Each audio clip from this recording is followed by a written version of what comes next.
যেতেই হবে আমাদেরকে মেট্রোর আপডেটের দিকে, কেননা আবারও মেট্রোর বিভ্রাট, ব্লু লাইনে মেট্রোর বিভ্রাট। বছরের শেষ রবিবারও মেট্রোর ভোগান্তি।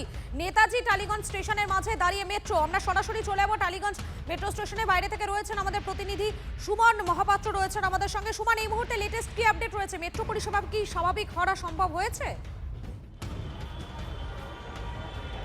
দেখো, মেট্রোর একটা রেকে ফেলিয়ার হয়েছিল, ফলে নেতাজি থেকে টলিগঞ্জ আসার সময় মেট্রোটা মাঝখানে আটকে যায় এবং সেই আটকে যাওয়ার পরে যাত্রীরা তারা কিন্তু প্রায় আধ ঘন্টার বেশি সময় ধরে সেই মেট্রোটার মধ্যে আটকে থাকেন। তারপর কিন্তু তারা সাফোকেশন ফিল করেন, অস্বস্তিতে ভোগেন এবং তারপর কিন্তু তাদেরকে মেট্রো রেক দিয়ে কোনো মতে নামিয়ে আনা হয়েছে। এবং তুমি দেখতে পাচ্ছ টলিগঞ্জে কোনো মেট্রো সার্ভিস নেই। মূলত এখন মেট্রো চলছে ময়দান থেকে দক্ষিণেশ্বর পর্যন্ত এবং যাত্রীরা বিভ্রান্ত যে তারা কি করবেন বুঝতে পারছেন না। আমি কথা বলবো কয়েকজনের সঙ্গে। কোথায় যাবেন? আমি যাব এখন দমদম। কতক্ষণ সার্ভিস পাচ্ছেন না তো? অনেকক্ষণ ধরে, ওই ভেতরে তো 1 ঘন্টা, তারপরে একজন একজন করে নামিয়ে দিল। ওই মেট্রোতে ছিলেন? আমি মেট্রোতেই ছিলাম। কি হলো মেট্রোটা? মেট্রো কিছু না, হঠাৎ এসে মাঝখানে থেমে গেল। হলো তারপরে তো কিছুই নেই, না লাইট জ্বলছে, সবার শ্বাসকষ্ট হচ্ছে। কি হলো দাদা? হঠাৎ করে একটা জার্কিং হলো। মোটামুটি আমাদের মানে মহানগর থেকে আগে একটু জার্কিং টাইপের হয়। হঠাৎ দেখলাম, ভাবলাম বোধ হয় কেউ সুইসাইড করেছে, এরকম কিছু ভাবলাম। তারপরে এদিক ওদিক ফোন টোন করে জানতে পারলাম যে ব্যাটারি নাকি জিরো হয়ে গেছে। এই যদি মেনটেন্যান্স থাকে, বলছে নাকি মেনটেন্যান্স স্টাফ নেই, তাই জন্য মেনটেন্যান্স হয় না। কতক্ষণ আটকে ছিলেন? প্রায় 40-45 মিনিট বন্ধ ছিল, তারপর ইমার্জেন্সি ডোরগুলো খোলা হলো।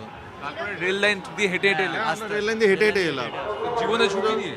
জীবনে ঝুঁকি নিয়ে, এটা তো প্রত্যেক দিনের কাজ, আজকের প্রথম না। প্রতিদিন কিছু না কিছু, প্রতিনিয়ত কিছু না কিছু ঘটনা ঘটছে। আমরা ভাবছি এটা যদি আন্ডারগ্রাউন্ডে হতো তাহলে কি ব্যাপারটা হতে পারতো। এই মেনটেন্যান্সটা করেনি, আন্ডারগ্রাউন্ড হলে তখন তো ব্যাপারটা আরও জটিল হয়ে যেতে পারতো। যাত্রীরা বিভ্রান্ত, তার কারণ তাদেরকে কিন্তু দীর্ঘক্ষণ আটকে থাকতে হয়েছিল মেট্রোর মধ্যে। তারপর বাইরে আসার পরেও কিন্তু তাদেরকে আটকে থাকতে হয়েছে। আমি মেট্রো স্টেশনের ছবিটা দেখাতে বলবো।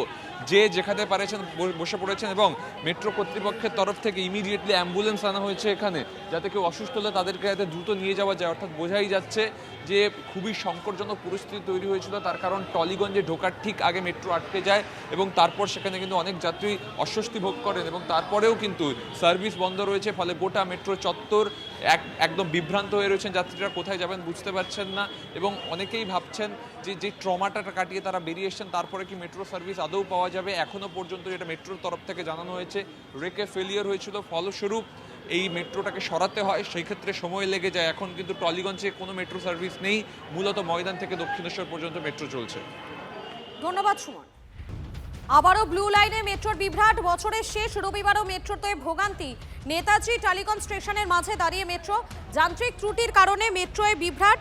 দীর্ঘ সময় মেট্রো দাঁড়িয়ে থাকায় যাত্রী ভোগান্তি চরমে। পরিষেবা দ্রুত স্বাভাবিকের চেষ্টায় মেট্রো কর্তৃপক্ষ। দক্ষিণেশ্বর থেকে ময়দান স্টেশন পর্যন্ত আপাতত মেট্রো পরিষেবা চালু রয়েছে।